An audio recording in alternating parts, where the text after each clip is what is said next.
What is up, guys? Greek here, and today I'm bringing you another Training with Friends video. Now, this video has been on hold for quite some time now. This was a couple months ago, starting off here with one of my boys from the gym. He was hitting some pretty heavy deadlifts.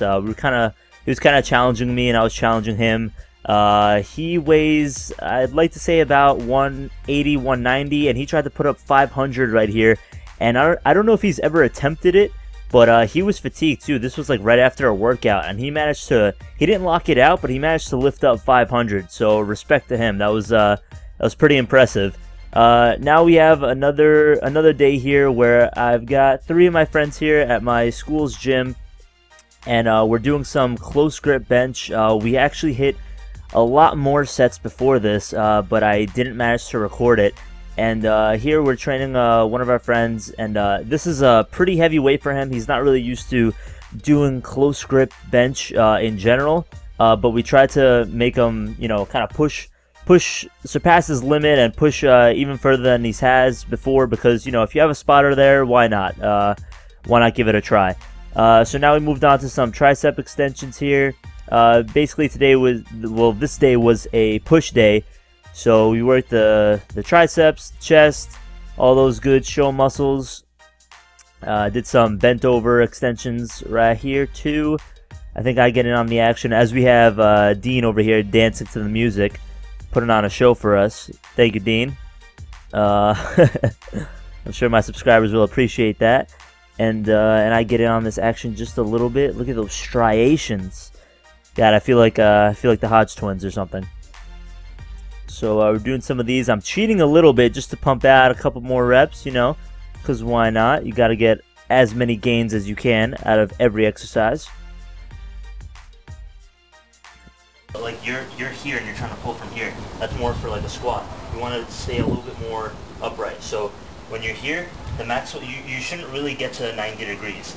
Like 90 degrees would be like the max, but you want to be able to stay a little bit more upright for the deadlift. But for you, for the sumo, are you going to be doing sumo, or you want to do commercial on the sumo? Okay. Grounded. Good. Plug. Good. Looks way better. Perfect. Now give me 5 maximal effort. Just explode up. Bottom. Good. So before you pull, get into that comfortable position again. Yeah, and I want you to always have your hands. It looks like you're trying to find your hand position. Your hand should always be somewhere in between your knees. It should never be on the outside. Somewhere there. So if you're comfortable here, go for it. I'm usually comfortable here, but if you're comfortable a little wider, yeah. All right, give that a try. Good. Now, right before you pull, get into that position right before you pull. I want to see something.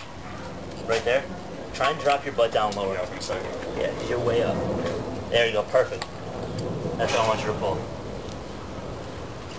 So this was a backyard workout with one of my clients. I was basically teaching him how to sumo squat, because I've tried in the past before to teach him how to conventional squat, and it just doesn't feel deadlift I mean, and it just never felt comfortable for him. So I thought, you know, why not show him how to do sumo? Maybe his body is more built for that, and maybe he'll feel more comfortable that way. And sure enough, he did. So after a couple of corrections, his form seems to look a lot better. His stance is much wider. He's able to pull more fluidly. He's always, the one thing that he keeps trying to do though is find just the right position for his hands and feet, which is totally normal, especially if you're trying to pick up a new form technique. And this goes for anybody who has ever had a lower back issue. The client here specifically, he has lower back issues, so we're doing a couple of corrective exercises. The deadlift for spinal erectors to stay more upright, help strengthen his lower back, and we did a couple more exercises that I didn't manage to film, but you guys are going to see some of them later in this video. So on the left here, you see his original stance looks more like an Olympic squatting stance. Feet are much more narrow, and on the right, they're much wider, relying much more on his legs and his quads and his abductors rather than his lower back. So we want to take as much stress off the lower back as we can. And here we have him just doing a couple reps. His stance looks much better. It's much improved.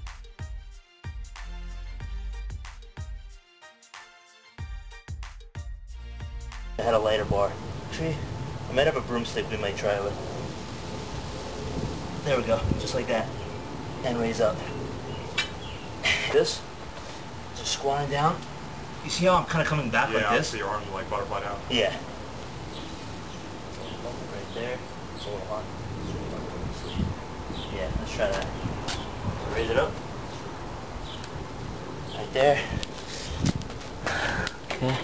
And now try and give it a squat.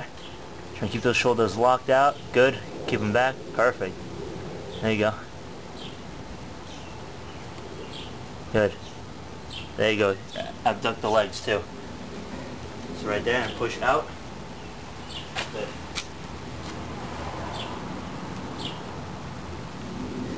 Slow, slow. Do it a little slower. We're trying to adapt to the motion. Not going for speed. There you go. Good. You feel it coming forward, right? I could see it.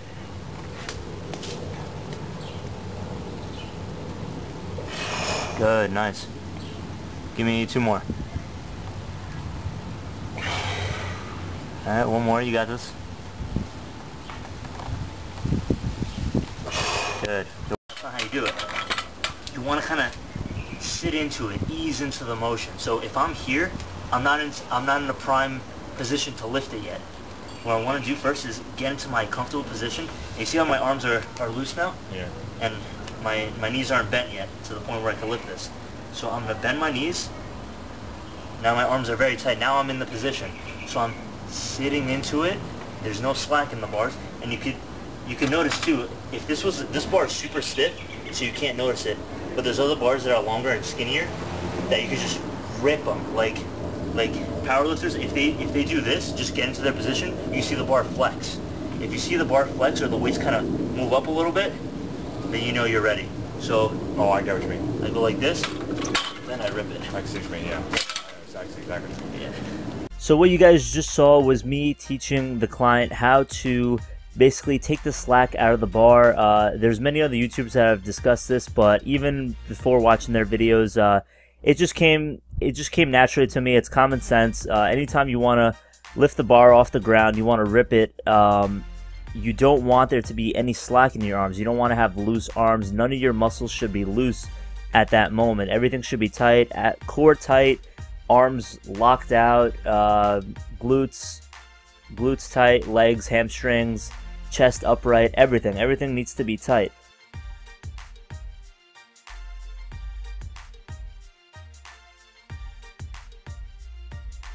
You were here. I want you to be here, facing down more.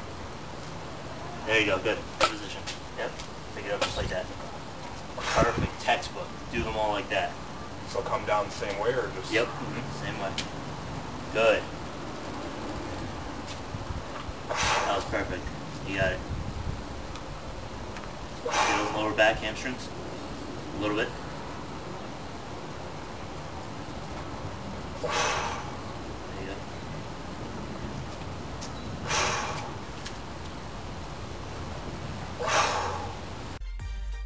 So now we moved on to some stiff leg deadlifts. This is another corrective exercise that I decided to teach the client, and this will definitely strengthen his lower back. It'll help his lower back issues.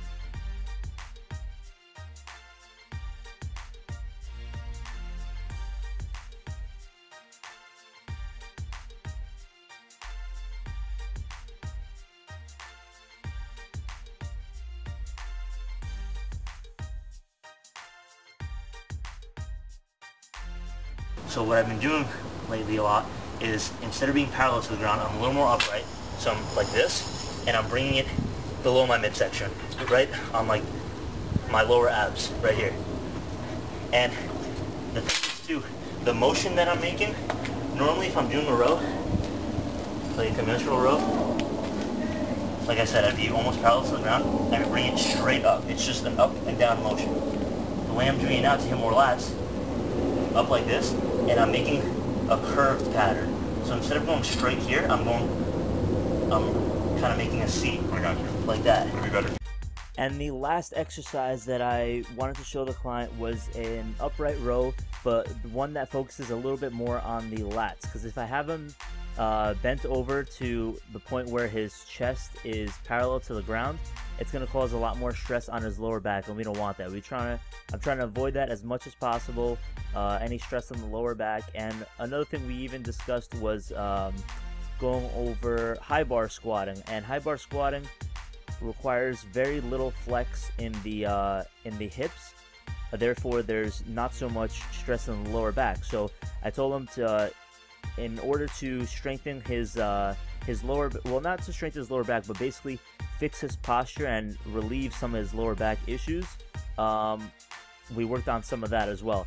So by the end of the session, I asked him to do a couple more of these squats with the bar overhead to stabilize his shoulders and his lower back, and his form looks crisp. So I think this was a successful training session.